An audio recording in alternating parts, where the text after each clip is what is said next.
آپ نے M T کے بارے میں فرمایا تھا، ایم ٹی کا اتنا اثر ہے، میں اپنے گھر میں دیکھتا ہوں کہ کریم میرا بڑا پوتا ہے، وہ کبھی باغ فوٹو دیکھے گا نا وہ اسکرین پہ جا کے بوسہ دے گا. اچھا اس کو چھوٹا بھائی ہے نا، اس کو بھی سکھاتا ہے کہ حضور حضور کم، وہ بھی چلا جاتا ہے اس کو.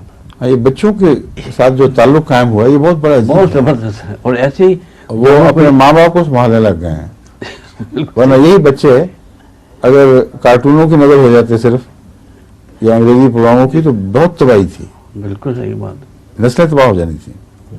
ہمارا کیونکہ بہت بڑا اسٹڈی ہوا وہاں پر اس کا ٹیلی ویژن کا، تو وہاں پر ایک انگریز آیا، ویری ویل آف، کہتے ہیں I have seen one man he doesn't get tired. Sometimes I switch it on. He doesn't retire? Tired. Every time I switch it on, he's there. شاید اس کو بتایا کہ he is head of the community and 24 hour on this empty. He keeps on doing part of it. Other people are there. He said, but one hour I put it on, he is there. He's a tireless man. He doesn't get tired at all.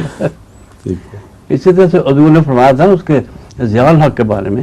Zia الحق کے اس کا ترجمہ کر دیں، جو اردو سننے والے ہیں ان کو نہیں پتہ لگے گا کیا کہا ہے آپ نے. انگریزی میں جو اس نے بات کہی تھی، جی جی آپ نے انگریزی میں بیان فرمائی ہے. ہاں جی جی. تو اردو میں بھی بتا دیں کہ وہ سامعین جو اردو کے عادی ہو گئے ہیں اس پروگرام کے لیے ان کو بھی پتہ لگ جائے گا. اردو کا انگریزی میں ترجمہ تو ہو رہا ہے، جی جی، مگر یہاں جو انگریزی بولی جاتی ہے اس کا اردو ترجمہ نہیں ہو رہا ساتھ. سمجھ گئے بات؟ جی.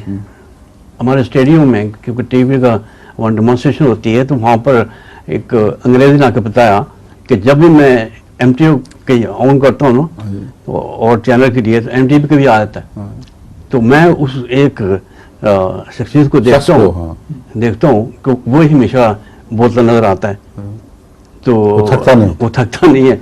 تو شاید نے بتایا کہ بھائی وہ ہمارے ہیڈ آف کمیونٹی کے اور تمام دنیا کے شروع کر دیا آپ نے. وہ جماعت احمدیہ کے امام ہیں، جماعت احمدیہ کے امام ہیں، اور ساری دنیا میں جو ٹرانسمیشن جو ہوتی ہے، جو کیا ہوتی ہے، نشریات جو ہوتی ہیں، نشریات جو ہوتی ہیں، ان کا باقاعدہ خود بھی زیادہ چلتی ہیں، لیکن ہر وقت وہ نہیں بیٹھا رہتا. وہ کبھی باری باری بات ہے، لیکن ہوتا کہ جب تم نے آن کیا ہو تو وہ آن ہو گیا ہو. اسی زمین میں حضور بتا رہا تھا ضیاء الحق کا جو پہلی ٹرانسمیشن اس کی ہوئی ہے جب اس کا ایکسیڈنٹ ہوا ہے وہاں پر، تو پیرا ملٹری والے جو آئے تھے وہاں پر تو اس کے جو اکٹھی کر رہے تھے، میں نے اپنی خود آنکھوں سے دیکھا تھا. اچھا.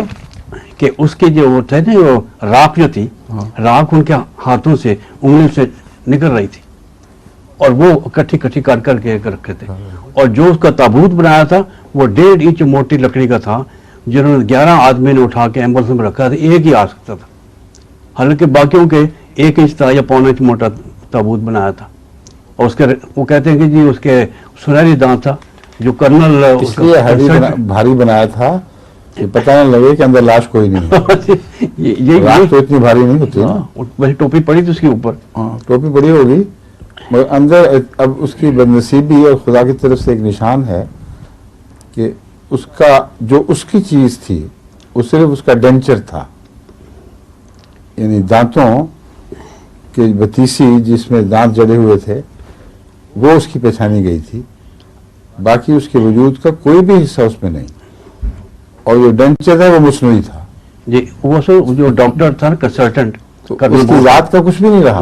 نہیں، صرف یہ منہ میں وہ دانت رکھا کرتا تھا، جن دانتوں سے کاٹتا تھا وہ دانت نشان بن گیا اس کا کہ یہ وہ شخص ہے. بڑی عبرتناک، بہت عبرتناک ہے. لوگ اگلے لوگ حاصل کیوں نہیں کرتے عبرت؟ اس کے بعد یہی کہ نسلوں کی آگے حکومتیں آئی ہیں ایک کے بعد دوسری، عبرت نہیں حاصل کرتے. یہ سب سے بڑی مصیبت. اور حضور اس کے اندر 2500 گیلن فیول تھا اس کے تابوت کے اندر. نہیں سر، جہاز کے اندر. جہاز کی بات سے آپ تابوت سے جہاز بتا دیا کریں کیا کہہ رہے ہیں. بتا رہا ہوں. اچھا. تو وہ جب گرا ہے تو 4 انجن اس کے ہوتے ہیں، تو وہ انجن جو تھے وہ 9 سے 10 فٹ کی لینتھ اس کی لمبائی ہوتی ہے،